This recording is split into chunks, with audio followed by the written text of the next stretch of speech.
tema kita hari ini sangat sangat berkaitan dengan ibu-ibu ya, lalu wanita, dan kita juga baru saja memperingati Hari Raya Hari Ibu Internasional. Maka temanya bagus sekali dan sangat ibu-ibu ya. Esther, wanita cantik, pejuang bangsa. Ya, jadi hari ini kita belajar tentang Esther. Nah, bagaimana Esther ini latar belakangnya sangat unik. Dia berada di tempat pembuangan sebenarnya, di kerajaan Media Persia, di mana rajanya adalah Raja Ahasiweros.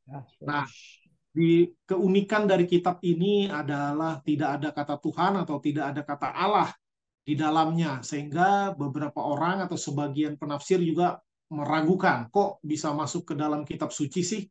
Ya, seperti ini, masa kitab suci nggak ada kata Allahnya di dalam sepanjang kitab? Jadi dibilang ini lebih mirip kitab sejarah, ya. Bahkan sejarahnya pun banyak sekali, ini serangkaian kebetulan katanya yang menyelamatkan sebuah bangsa dari kemusnahan, ya, dari kejahatan Haman yang ingin melakukan genosida atau pemusnahan kepada orang-orang Israel dan orang-orang Yahudi. Tetapi kemudian ya karena berbagai kebetulan maka tidak terjadi. Ya, bahkan yang terjadi justru sebaliknya, malah yang merencanakan pemusnahanlah yang justru dimusnahkan. Ya, nah, um, saya yakin bahwa walaupun tidak ada kata Allah, tetapi justru ini menunjukkan, ya, kalau kita baca dengan sungguh-sungguh, bukan sekadar baca, tapi menganalisa dengan teliti, ya, kayak seorang detektif. Bedanya detektif sama orang umum kan, orang umum melihat sesuatu yang melihat sekedar melihat lewat begitu saja. Kalau detektif dia teliti betul-betul, ini ada kaitannya nggak dengan yang itu. Ya, mengapa begini, mengapa begitu, semua diperiksa dengan teliti. Dan kalau kita melihat semuanya, seluruh bagian kitab ini, saya juga baca lagi. Ya, padahal dikasih temanya Esther, wanita cantik pejuang bangsa. Tapi saya baca lagi seluruh bagian dari kitab Esther ini dan menemukan bahwa kalau bukan Tuhan, tidak mungkin ada serangkaian kebetulan yang benar-benar tidak pernah terjadi lagi. Ya, tidak pernah terjadi lagi. Siapa sangka gitu, seorang orang buangan bisa jadi ratu, ya. Bagaimana ceritanya? Nah, ini kan karena ada peristiwa yang mendahuluinya. Bagaimana seorang ratu dilengserkan, ya, oleh raja melalui nasihat-nasihat dari para penasihat raja.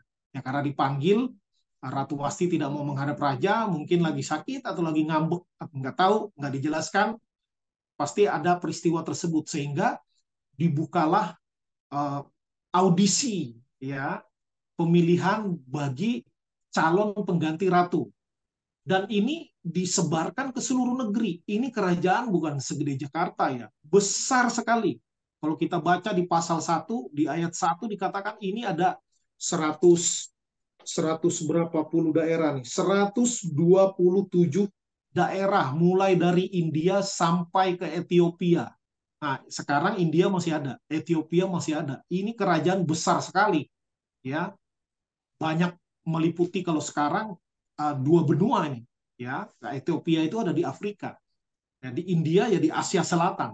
Jadi ini begitu banyak negara, begitu luas, maka audisinya panjangnya minta ampun, ya. Kalau kita baca sini, segera pengirim surat cepat ke seluruh daerah, ke 127 daerah di bawah kekuasaan dari Raja Ahasiweros, dipilihlah wanita-wanita yang dianggap pantas menjadi ratu, ya. Lalu diaudisinya sampai 1 tahun di situ. Nanti baca di pasal 1, pasal 2, ya, di pasal 2 itu sampai 1 tahun. Ya, bagaimana bisa Esther terpilih, ya, menjadi ratu di antara begitu banyak saingannya. Ya, mungkin sampai seleksinya ini dari bawah sampai ke atas, banyak sekali lawannya, ya. Dan ini kalau bukan karena anugerah Tuhan nggak mungkin. Lalu bagaimana tiba-tiba Tuhan tolong sampai Mordekai, pernah berjasa di dalam kerajaan, dia mendengar atau dia mengetahui ada permufakatan penjaga pintu gerbang, bagian dari pelayan raja, ada dua orang yang ingin membunuh raja, lalu Mordekai tahu, Mordekai lapor ke Esther, Esther lapor ke Raja Ahasiweros, dan dicatat di dalam sejarah kerajaan, tetapi Mordekai tidak menerima penghargaan apapun dalam hal itu. Nah, ini banyak sekali kebetulan-kebetulan, ya, dan kita yakin tidak mungkin kebetulan sampai sespektakuler itu, ya, sampai ada bahaya Esther menghadap raja yang tidak diperintahkan, itu kan dibilang akan dibunuh oleh raja, ya, kalau raja tidak berkenan ditemui. Nggak boleh seorang wanita atau seorang permaisuri bahkan sekalipun tidak boleh menghadap raja kalau tidak dipanggil, ya, apalagi ini adalah dunia pria, ya, dunia pria ya, zaman dulu kan wanita kuasanya sangat minim, bahkan permaisuri nggak boleh menghadap raja kalau nggak dipanggil, ya, bisa bisa dihukum mati. Nah, maka kalau kita meriksa semua ini, betapa misteriusnya Allah bekerja di dalam dan di sepanjang sejarah, termasuk betapa misteriusnya Allah bekerja di tengah-tengah umatnya. Ya, di kitab ini dipaparkan bagaimana uh, unik, banyak sekali kebetulan yang tidak mungkin terjadi kalau bukan karena Tuhan. kebetulan, ya. Bahkan melalui kitab ini kita belajar bagaimana Tuhan bisa memakai pribadi-pribadi yang bukan siapa-siapa, ya, bukan apa-apa. Mereka bukan orang hebat, bukan orang paling pintar, bukan orang paling berhikmat, ya. Apalagi Esther ini seorang anak yatim piatu, ya, yang diangkat anak oleh Mordekai, masih saudara sih sama Mordekai, ya, masih saudara, tetapi karena Esther papa mamanya mungkin cepat meninggal, katakan tidak berbapak dan tidak beribu, karena cepat meninggal di pasal 2, ya, di pasal 2 ayat 7, Mordekai itu pengasuhnya, ya. Jadi si Esther ini anak pamannya Mordekai. Tetapi karena anak itu tidak berayah ibu lagi, gadis itu diangkat anak oleh Mordekai. Memang dikatakan gadis itu elok perawakannya dan cantik parasnya, ya, elok perawakannya dan cantik parasnya. Nah, ya, ini tadi mengapa kitab ini masuk ke dalam kitab suci, justru walaupun tidak ada kata Allah atau Tuhan di dalamnya, ini menunjukkan betapa besar karya Tuhan, ya, yang menggunakan cara yang begitu misterius dan memakai orang-orang biasa untuk melakukan pekerjaan yang luar biasa, yaitu menyelamatkan kehidupan suatu bangsa di tanah pembuangan, ya.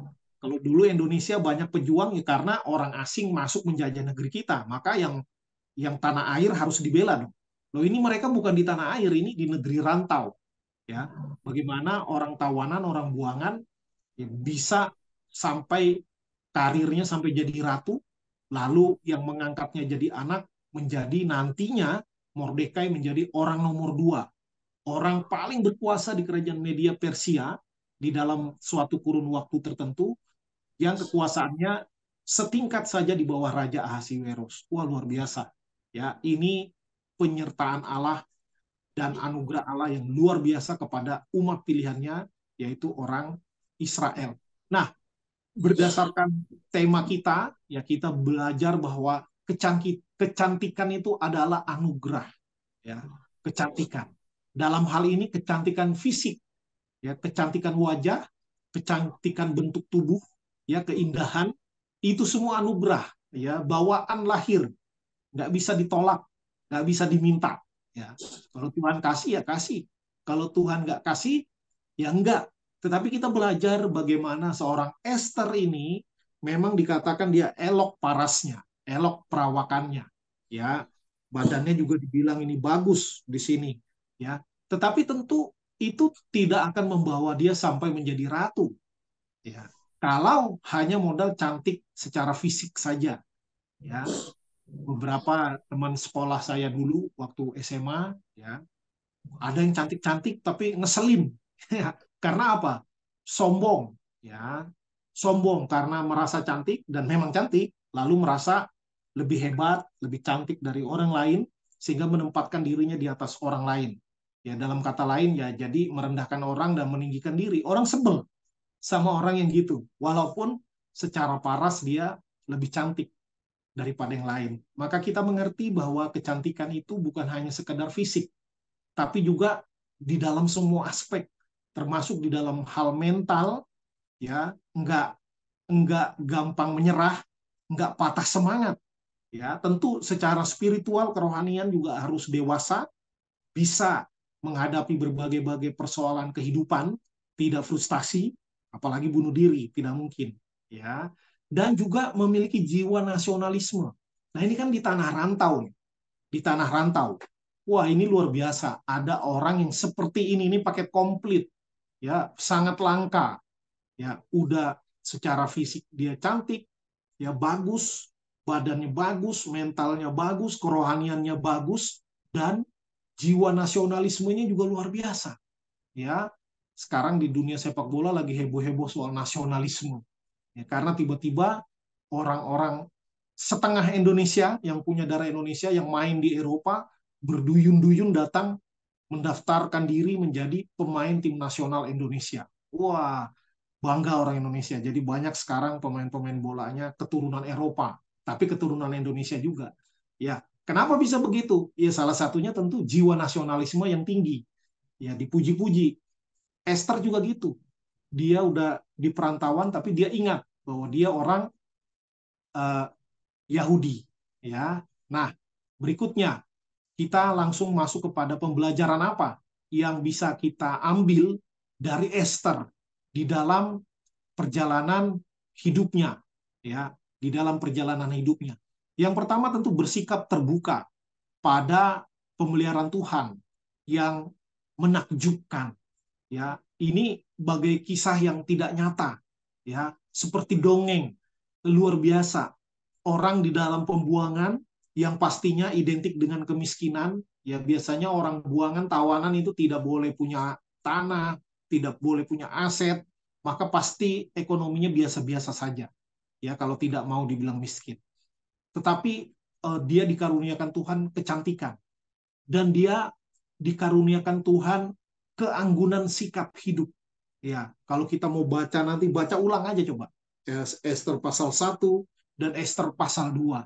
Ini luar biasa. Dia taat sekali, ya. Apa yang diajarkan oleh Mordekai dia taat. Ketika ikut seleksi calon ratu itu tentu dipilih, ya, bukan mendaftar. Dipilih karena memang sekilas wajahnya cantik, ya. Tetapi kemudian dia taat, dibilang sama Mordekai, jangan kasih tahu kamu orang Yahudi.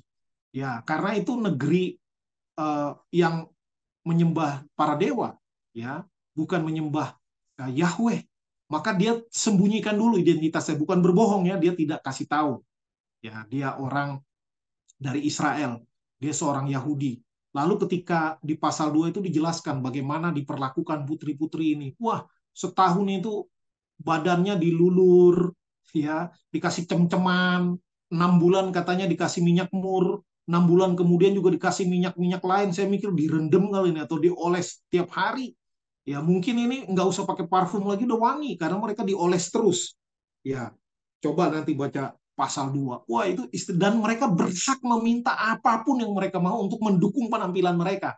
Karena nanti ditampilkan ke raja, kalau raja bilang nggak mau, udah dibuang lagi kembali jadi rakyat jelata, ya. Tapi dia nggak banyak maunya, nggak seperti yang lain, ya, kepada sida-sida, kepada uh, anak buah raja yang dipercayakan untuk mengurus calon-calon ratu ini. Esther nggak banyak permintaan. Artinya apa? Dia tidak butuh semua hal-hal yang bersifat materi, tetapi saya yakin di sini keanggunan sikapnya, ya, cara dia membawa diri ini luar biasa, sehingga dia juga jadi kesayangan buat utusan raja yang merawat para wanita yang nanti akan dipilih oleh raja salah satunya. Ya, ini panjang audisinya. Ya, waduh, ini sungguh-sungguh uh, luar biasa. Ya, dan Esther terus mengikuti jalan hidupnya. Ya, dia nggak minder, tetapi juga dia nggak kepedean, akhirnya jadi sombong. Tidak demikian. Ya, Dia tidak pernah lupa diri dan dia pandai membawa diri. Bayangkan anak yatim piatu itu kebanyakan, nggak semua tentu, kebanyakan pasti ada beban masa lalunya ya. Tah suka murung ya, lalu pasti ada problem lah namanya anak yatim piatu ya. Dan hidupnya tidak ideal ya, tidak nyaman. Tetapi bagaimana orang bilang takdir gitu ya, membawa dia sampai jadi ratu. Ya ini luar biasa. Ya apalagi zaman kerajaan ini, ratu ini cara makannya harus beda, cara jalannya harus beda, cara berpakaiannya juga beda, ya kan? Wah ini nggak gampang ini. Orang yang tidak terbiasa dengan hal itu, ya tiba-tiba masuk ke istana dengan berbagai protokoler yang luar biasa, ya ini menakjubkan. Dia pandai membawa diri. Di sisi lain dia tidak lupa diri. Nah ini kadang pandai membawa diri, kadang-kadang orang di awal ketika dia sampai di puncak karir mulai kelihatan aslinya, ya mulai kelihatan aslinya. Banyak yang lupa diri, termasuk lupa teman, termasuk lupa negara asal, ya dan bahkan kadang lupa Tuhan, ya lupa Tuhan, menganggap ini karena eh, kehebatan saya, karena kepandaian saya membangun relasi dan lain sebagainya. Ya, termasuk Esther juga menjadi kesayangan yang tadi saya sudah sebutkan, dan ini juga jadi kesayangan raja juga. Makanya akhirnya dia diangkat menjadi ratu. Ya, menjadi ratu artinya apa? Istri raja yang paling utama. Ya, Ratu Wasti dilengsarkan oleh raja. Namun dia bagus sekali membawa diri, nggak banyak tingkah, ya nggak banyak tingkah, nggak banyak mau, ya kadang-kadang raja jatuh karena permaisuri, ya seperti Raja Ahab, ya yang mengikuti uh, nasihat-nasihat jahat dari istrinya Isabel, ya tapi ini Esther tidak demikian, ya. Lalu hal lain yang bisa kita pelajari apa? Bagaimana Esther ini berani mempertaruhkan nyawa demi keselamatan bangsa. Wah, ini juga dahsyat ya. Kalau dia mau berpikir secara biasa-biasa saja, itu kan jalan hidup dia jadi ratu. Udahlah, ya, udah enak. Mau ngapain lagi? Hidupilah, jalanilah hidup baik-baik, ya, maka dia akan menjalani sisa hidupnya dengan ketenangan, keamanan, kenyamanan, kekayaan dan semua yang diimpikan oleh banyak orang, ya. Tetapi ketika Mordekai mendatanginya, ya tadinya uh, Esther tidak tahu ini ada rencana jahat yang dipersiapkan oleh Haman. Ya, Haman ini orang yang begitu sombong. Ini orang yang lupa diri, orang yang lupa diri. Singkat cerita, dia menjadi pembesar yang paling utama di kerajaan Media Persia itu, lebih besar daripada yang lain. Lalu dia gila hormat. Ya, semua orang harus sujud, berlutut di hadapannya kalau dia lewat. Ya, tetapi seorang Mordekai tidak melakukannya. Ya. Hanya karena seorang Mordekai tidak berlutut di hadapan Haman, dia sakit hati. Ya, dia sakit hatinya sama Mordekai, tapi karena dia tahu, dia utus orang bilang kamu harus nurut loh. Ini titah raja. Semua orang di kerajaan ini harus menghormati Haman dengan cara berlutut di hadapannya. Ya, lalu dikorek-korek informasi, akhirnya Mordekai mengatakan, ya orang Yahudi tidak menyembah siapapun, tidak mau berlutut, ya apalagi memuja orang, ya entah itu walaupun dikatakan mungkin dia titisan dewa, nggak bisa, kami nggak bisa begitu.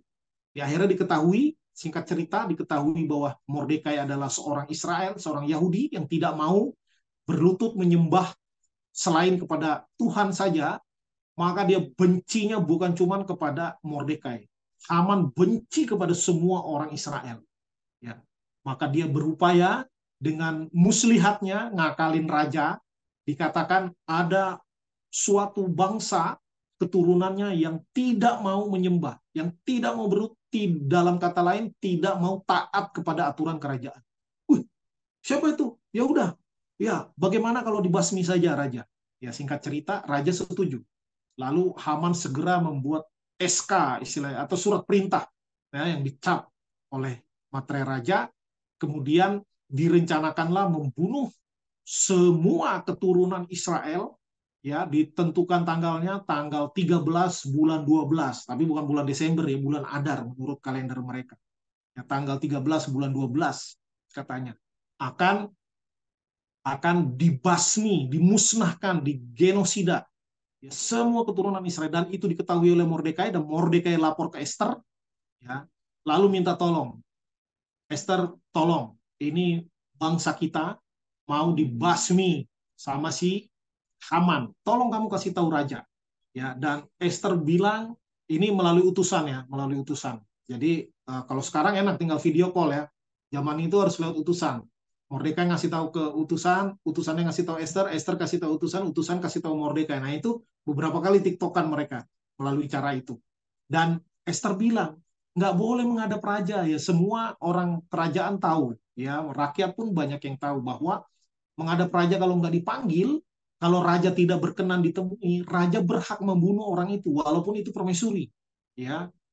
Ya, lalu singkat cerita, di pasal 4, ya, di pasal 4 Mordekai bilang, ya udah, kalau kamu nggak mau, menolong bangsa kita, ada pihak lain yang akan menolong, ya. Dan tentu itu siapa? Ya, Tuhan. Tuhan maksudnya, walaupun nggak disebut Tuhan, ya. Jadi kelihatannya tidak ada kata Tuhan di sini karena ini dia di negeri kafir, di negeri asing yang orang-orangnya tidak rohani sama sekali. Jadi tidak menghindari kata Tuhan.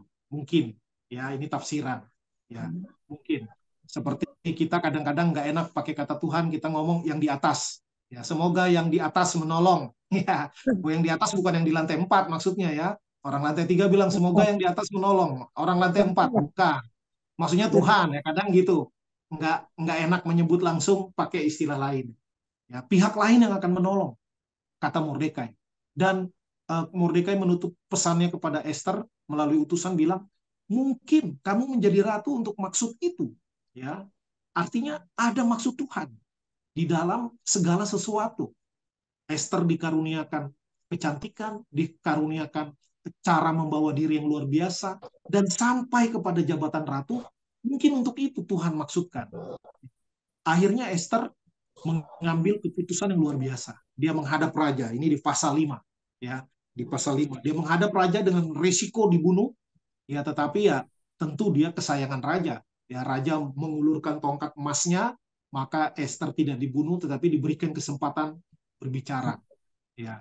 Lalu raja Esther memberitahukan, tetapi sebelumnya juga ada peristiwa bahwa raja malam-malam tidak bisa tidur.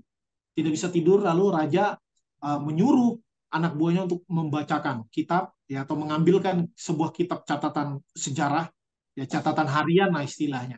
Lalu ditemukanlah catatan bahwa ada seseorang, ya, bernama Mordekai yang pernah menyelamatkan nyawa raja dengan cara apa?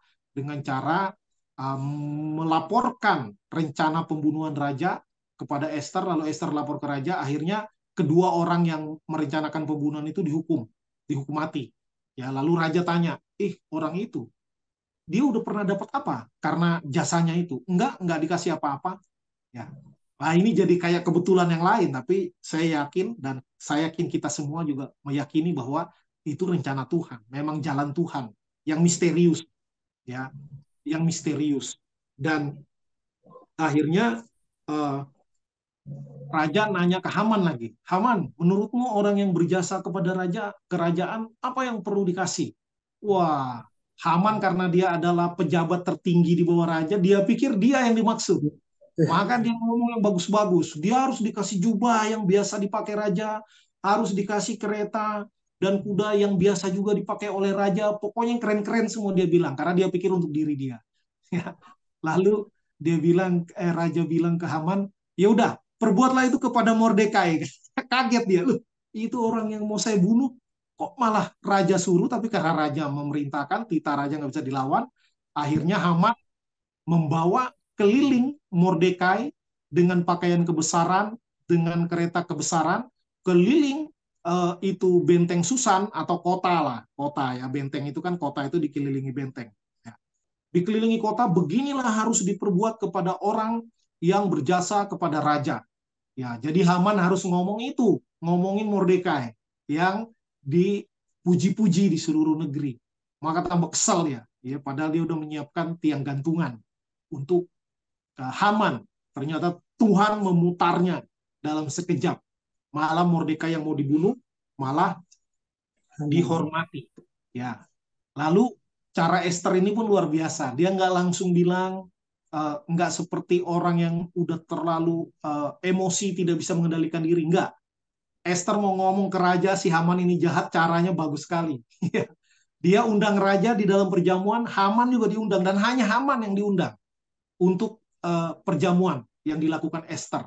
Lalu raja seperti biasalah, orang raja zaman dulu ngomong, apa yang mau kau minta, wahai ratu? Setengah dari kerajaan pun akan kuberikan. Selalu gitu kalau raja ngomong. Ya, tapi Esther bilang enggak apa-apa. Kalau raja berkenan, besok datang lagi lah. Besok saya bikin pesta lagi, kata ratu. Wah, besoknya datang lagi pesta. Jadi happy nih, suasananya enak. Haman juga makin sombong. Wih, cuma saya yang diundang. Wah, mantap nih, gitu kan. Akhirnya dibongkarlah oleh Esther rencana jahat seorang Haman. Ya, lalu Esther memberanikan diri, termasuk boleh dikatakan mempertaruhkan nyawa. Ya, dia katakan kepada raja, ada yang mau membunuh bangsa saya. Ya, ada yang mau membunuh bangsa saya. Wah, langsung marah raja ya, karena Esther begitu baik. Siapa yang mau bunuh? Karena Esther juga orang Yahudi, otomatis kalau ketahuan, dia di awal nggak ketahuan, ya. Tapi sekarang dia membuka diri. Waktu audisi mau calon menjadi ratu kan, dibilang jangan kasih tahu dia orang Yahudi, karena untuk menghindari nanti uh, diserang duluan, ya. Karena orang Yahudi minoritas, agamanya juga minoritas, pasti kalau ketahuan nanti nggak bakalan dia punya peluang jadi ratu. Ya, akhirnya dia membuka diri bahwa dia juga orang keturunan dari Israel, dari orang Yahudi. Ya, artinya dia juga termasuk yang akan dibunuh kalau memang titah itu akan dilaksanakan pada tanggal 13 bulan 12, bahwa semua orang Yahudi, baik laki-laki, perempuan, anak-anak, semua akan dibunuh dan hartanya akan dirampas. Dan sebagian dari harta rampasan berupa perak akan dipersembahkan kepada raja. Itu maklumatnya. Ya, lalu ya mana mau raja, ratunya, permaisurinya yang paling dicintainya dibunuh, ya kan? Waduh, siapa itu berani-berani begitu? Langsung ditunjuk hidung sama Esther. Haman yang mau begitu. Wah, malah terbalik. Wah, yang mau mencelakakan istri saya dan bangsanya harus disikat. Ya. Lalu dapat laporan bahwa Haman sudah mendirikan tiang gantungan untuk menggantung Mordekai di depan rumahnya setinggi 50 hasta. Dibilang sama raja, gantung si Haman di tiang yang didirikannya sendiri di depan rumahnya. Wah, ini dahsyat sekali, ya, dahsyat sekali yang terjadi. Bagaimana uh, rencana yang begitu jahat berbalik dengan luar biasa. Ya, maka hari yang harusnya jadi hari perkabungan berubah menjadi hari sukacita. Ya, ini dahsyat. Ya, kemudian kita melihat bagaimana Esther memiliki tingkat mentalitas, moralitas, spiritualitas, dan jiwa nasionalisme yang tinggi, teruji dan terpuji. Wah, ini dahsyat. Ya, banyak orang yang baik secara moral, secara karakter, ketika dia masih di bawah. Ya, ketika dia mulai karirnya meningkat, ya hidupnya semakin enak, kuasa semakin dia punya, ya kadang orang mulai menindas orang lain, mulai menginjak orang lain. Ada yang karena dia kebanyakan uang, akhirnya hidupnya nggak karu-karuan, ya kan? Apalagi seorang ratu, ya bisa nggak dia misalnya mabuk-mabukan, ya, atau pembantu-pembantunya yang laki-laki, ya saya mau tidur sama kamu, oh, zaman kerajaan mah bebas begitu, asal jangan ketahuan suaminya, jangan ketahuan raja misalnya ya, tapi dia nggak begitu, ya, dia begitu bagus makanya sejak mudanya dia jadi kesayangan di mana-mana, ya bukan dia penjilat, bukan, ya karena dia luar biasa, ya mentalnya bagus, moralitasnya bagus, spiritualitasnya dahsyat, ya ketika dia mau memberanikan diri dia nggak cuman oh strateginya begini begitu enggak, ya tapi pesan dia apa kepada utusannya, disuruh datang kepada Mordekai, kamu dan seluruh keturunan Israel berdoa dan berpuasa 3 hari 3 malam, ya, dan bukan cuman Mordekai dan orang Israel yang rakyat jelata yang disuruh begitu. Dia katakan, aku dan semua dayang-dayangku di sini juga akan melakukan hal yang sama. Berdoa dan berpuasa. 3 hari, 3 malam katanya. Janganlah makan pada waktu siang, janganlah makan pada waktu malam. Berarti ini 3 hari full, nggak buka puasa. Ya, waduh, ini saya dengarnya aja udah lapar. Ini dahsyat spiritualitas seorang Esther, ya. 3 hari 3 malam puasa. Karena apa? Dia tahu ini peluang gagalnya tinggi. Kalau salah-salah, bisa dia yang mati dan seluruh bangsanya mati. Ya, tapi dia berani mengambil risiko karena tidak bisa tidak harus maju. Kalau enggak ya pasti bangsanya mati. Tapi dengan melakukan ini bisa gagal, bisa berhasil. Dan dia tahu ada penguasa yang di atas Tuhan. Ya, karena itu dia dengan sungguh-sungguh berdoa dan berpuasa 3 hari. Sekali lagi, tentu bukan karena doanya, puasanya maka berhasil. Ini kehendak Tuhan. Tapi bagaimana dia menghadapi masalah dengan berdoa. Wah, ini yang cakep. Ya, kadang kita menghadapi masalah bukan dengan doa, dengan emosi. Ya, lalu merancang pengen begini, pengen begitu, macam-macam. Ya, tapi Esther nggak begitu. Ayo kita berdoa, semuanya, katanya. Kamu, bangsa kita, saya juga ikut berdoa. Wah, ini dahsyat. Ini dahsyat. Dan dia siap dipakai Tuhan. Dan dia menyadari ya eh, kecantikannya, lalu moralitas yang baik, mentalitas yang baik, spiritualitas yang baik, yang membawa dia tinggi sampai kepada menjadi seorang ratu. Dia tahu ya ada maksud di dalamnya, bukan hanya untuk diri sendiri. Ya, semboyan salah satu kontes kecantikan kan 3B. Ya, beauty, brain, behavior. Ya, kecantikan, otak, brain, dan behavior. Sikap, karakter. Ya, dia ini 3B-nya luar biasa. Dia tahu ya, sampai dia di atas ada maksudnya, bukan untuk hanya pribadi, tapi ada untuk orang lain. Ya, Mordekai itu pengasuhnya, ayah angkatnya. Ya, dan tentu kemudian bangsanya, yang mungkin bangsanya nggak melakukan apapun sehingga dia jadi ratu. Tetapi dia tahu, dia orang asli Israel. Ya, maka dia kalau mungkin, kalau bisa, dia lakukan. Dan dia memang lakukan akhirnya.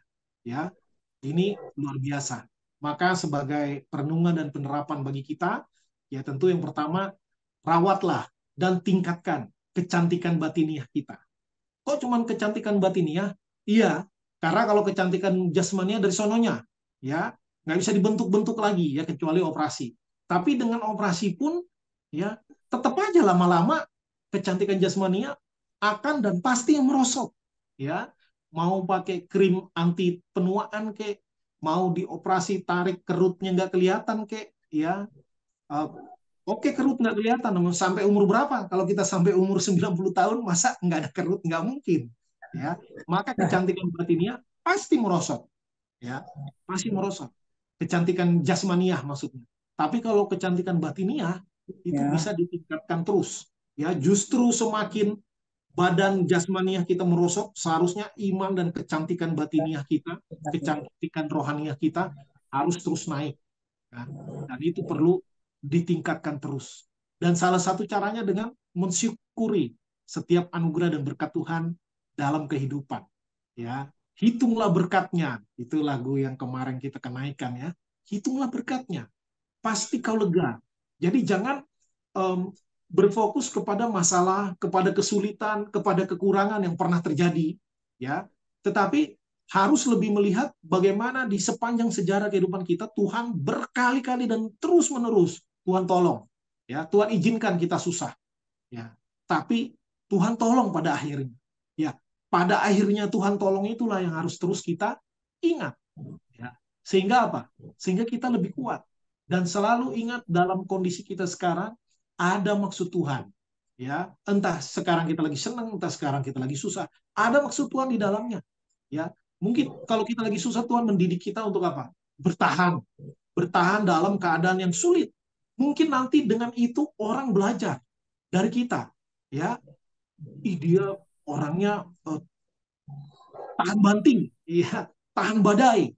Waduh, luar biasa. Itu jadi berkat juga bagi orang lain, ya. Jadi berkat bagi orang lain. Kadang orang pintar nasihatin, tapi kalau dia mengalami, dia nggak sanggup. Tapi dengan dia sanggup, misalnya kita melewati berbagai fase hidup yang sulit, ya, kita kalau ngomong pun enak, ada kesaksian. Ya, orang kan lebih senang dengar kesaksian daripada dengar khotbah. Ya, dengar khotbah ngantuk, ya, apalagi doktrin dalam-dalam, puyeng dengarnya, apalagi ibu-ibu, ya, oma-oma. Ya, tapi kalau kesaksian orang lebih terang matanya. Kenapa? Ya karena pengalaman itu membuat hidup jadi lebih hidup. Ya, nah, kemudian perhatikanlah orang yang membutuhkan. Ya, Esther nggak enak-enak sendiri, senang-senang sendiri, lalu foya-foya. Dia ingat orang-orang, pengasuhnya, Mordekai. Dia perhatikan. Ketika Mordekai bersedih, ya dia dapat info Mordekai galau, dia kirim pakaian, apa-apa yang dibutuhkan dia kasih biar jangan berkabung. Karena Mordekai pakai kain kabung, mangkal di depan istana. Ya, dikira lagi sedih, dikira Esther. Maka dia kasih berbagai-bagai hal yang diharapkan menyenangkan hati Mordekai. Padahal bukan karena galau karena nggak punya baju baru, ya, bukan karena nggak punya duit, tapi galau karena bangsanya mau dibasmi oleh Haman. Tapi Esther uh, sangat memperhatikan kebutuhan orang lain. Ya walaupun dia nggak tanya, dia main kasih-kasih aja berbagai barang. Ya, tapi ketika dikasih tahu, dia memperhatikan kebutuhan orang lain. Lalu terakhir, berkontribusilah di tempat di mana Tuhan menempatkan kita. Ya, sekali lagi, Esther bisa untuk tidak membantu Mordekai, bisa untuk tidak mengambil resiko, ya. Iya kalau berhasil, kalau gagal Esther mati juga. Ya. Tapi dia berani mengambil resiko dan dimanapun dia mau berkontribusi. Ya, apa yang bisa saya berikan, apa yang bisa saya lakukan untuk kebaikan orang lain, untuk kebaikan keluarga, untuk kebaikan bangsa. Ya, kalau kita konteks kita dalam bergereja, untuk kebaikan gereja. Ya, apa yang bisa kita lakukan? Baik dengan doa kita, dengan tenaga kita, dengan uang kita, dengan pemikiran yang bisa kita berikan, ya sehingga melaluinya pelayanan kepada orang lain, pelayanan kepada gereja, dan itu bagian dari pelayanan kita kepada Tuhan, bisa bukan hanya dikerjakan dengan setia, tetapi dikerjakan dengan lebih baik dan lebih baik dan lebih baik lagi. Dan ini proses, ya. Maka mulailah dengan tingkatkan kecantikan batiniah kita, ya. Kuat mental, kuat spiritual, ya, sehingga kita jadi juga kuat sosial, ya, saling memperhatikan satu dengan yang lain dimanapun kita berada, apapun pekerjaan kita, ya, kita bisa berkontribusi menurut proporsi ukuran kita masing-masing.